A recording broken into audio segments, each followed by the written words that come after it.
Hello, my name is Xarissa, and I'm with Body and Soul Tuning. Today we're going to talk about desire meditation. We're going to talk a little bit about the theory behind this one before we actually do it.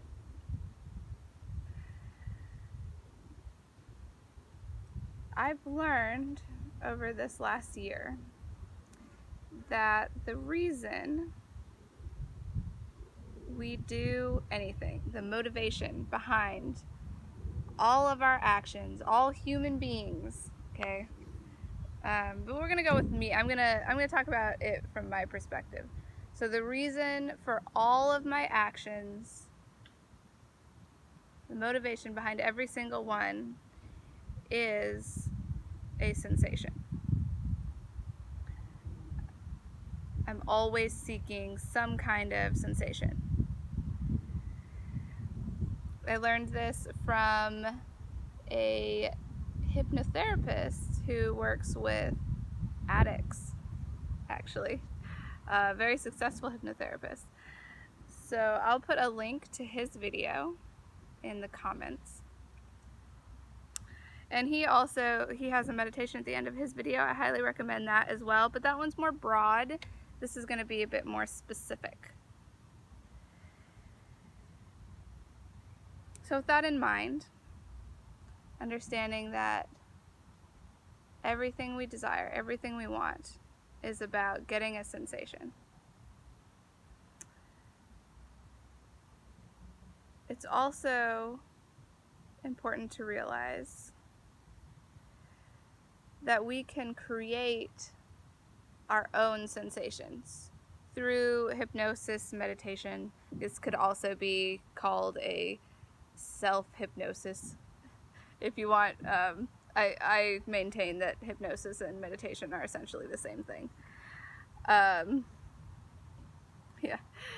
So with understanding that we can, not only is every single one of our actions, every single one of my actions, created by a desire for a sensation, but also that every single one of my sensations can be self-induced. I can have the whole world. I can have absolutely anything I want instantaneously, it's really great. This meditation is awesome. It also involves the ideas behind the law of attraction in The Secret, and also chaos magic. If you want to believe those things, it's fine. I do believe it does help manifest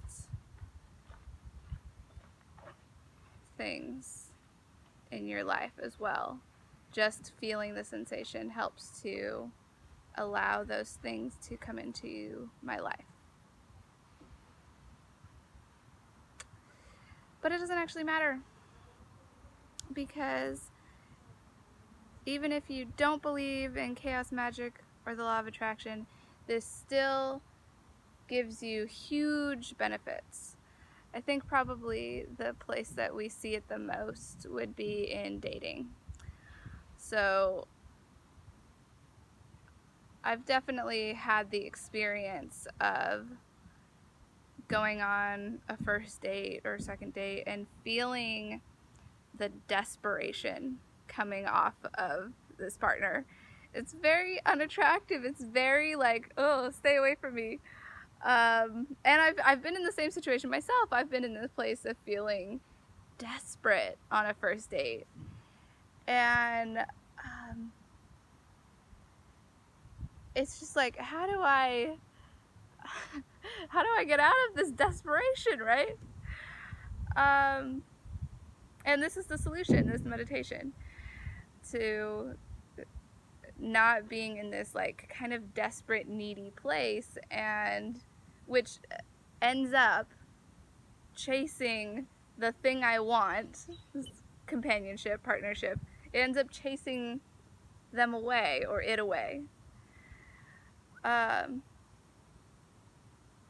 not coming into the world from a place of lack and scarcity and desperation.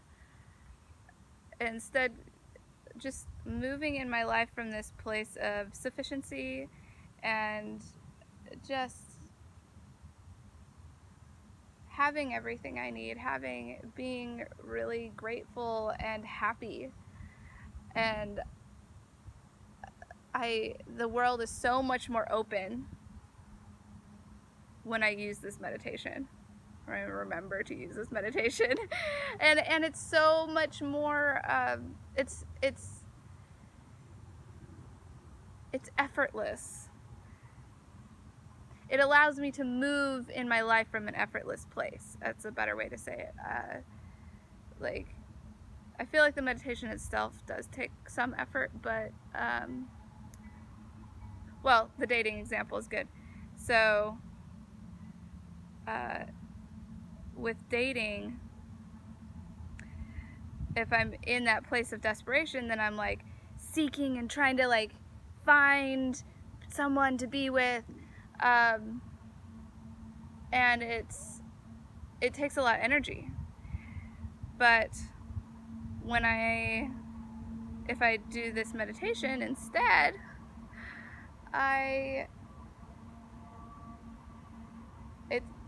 my energy's so much better. My energy levels are greatly increased, and it's something that I can do without somebody else. Yeah. And I also want to give a warning with this. This is a little bit of level 2, a level 2 meditation, because what can happen is you're trying to meditate on the sensation, you're trying to bring up the sensation that you desire, and instead what can end up happening is you just go into more desperation about it. You just want it more. Yes. So if that starts happening and you notice that happening, I would recommend don't do this meditation, and maybe go back to self-circling, because it is important to also be with the lack sometimes. If you just allow yourself to be with the lack, allow yourself to cry and be upset that you don't have the thing you want, that can be really healing and helpful. And it's also not great to sit in that emotion forever. I think that this pairs well. It's like, allow yourself to cry, allow yourself to be sad that you don't have the things that you want. And then once you've flushed through that enough, then move into this meditation and be with the thing that you want and have it.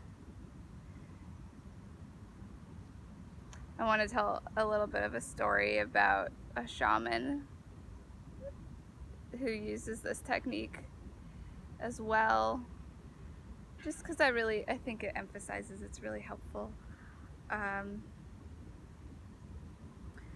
There's a shaman who was really good at bringing rain, and he managed to bring rain to a place that was in a drought. And afterwards, the people said, "Oh, thank you so much for praying for the rain and bringing the rain." And he says, "I didn't pray for the rain."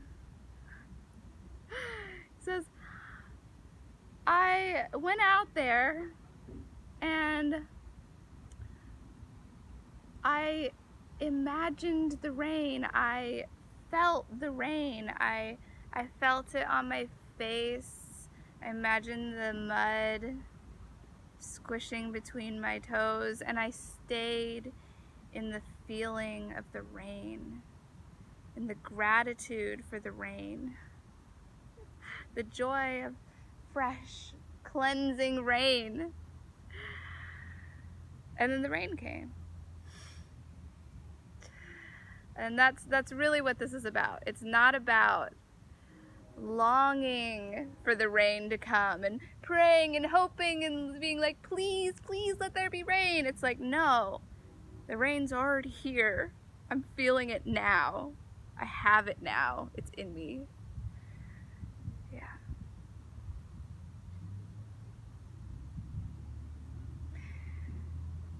Now we will do a desire meditation. I think it's best with these meditations to start with something small, because if you start with something you're in huge scarcity about,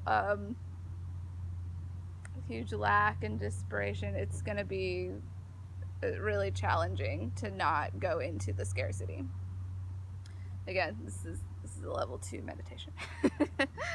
I didn't know there was a level 2 meditation until I started this video, but now I know.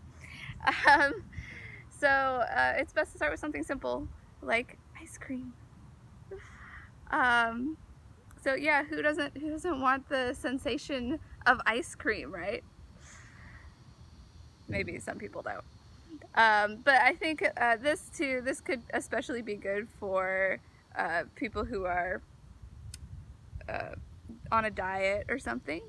You could receive the sensation and the joy of having ice cream without actually having to eat the ice cream. Or if you're on a diet, this might put you into too much scarcity. So just something simple, something that if you do start having scarcity about it, you know you could just go and get it if you needed to. If it was too enticing and put you in a state of lack and despair and scarcity. Yeah, so I can do ice cream because I'm not on a diet. But yes, choose wisely. So,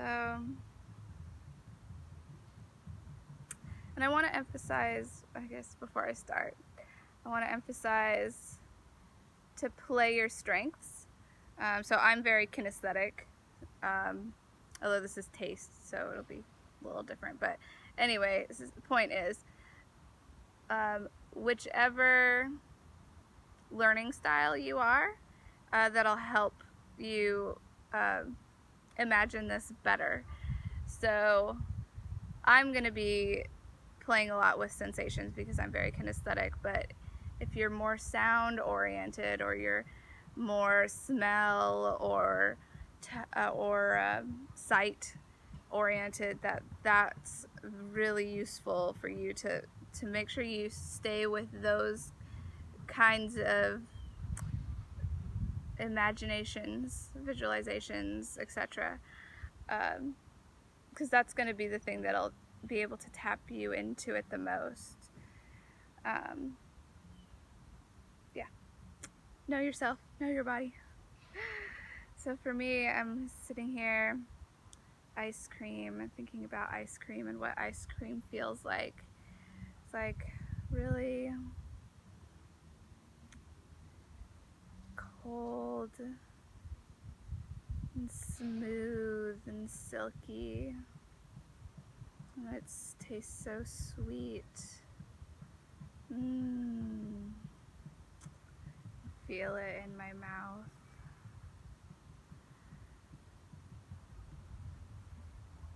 It's like silky, smooth sensation, cold.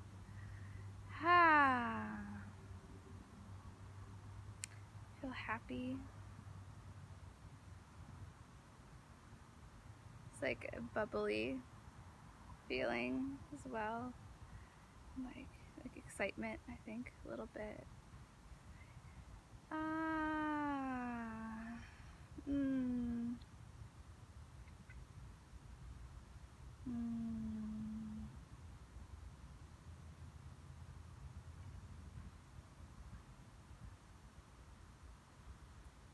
the way, imagining how licking an ice cream cone feels,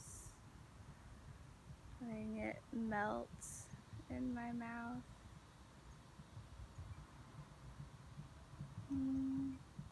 Feeling like lemon ice cream today. That's good. So there's a tang to it, this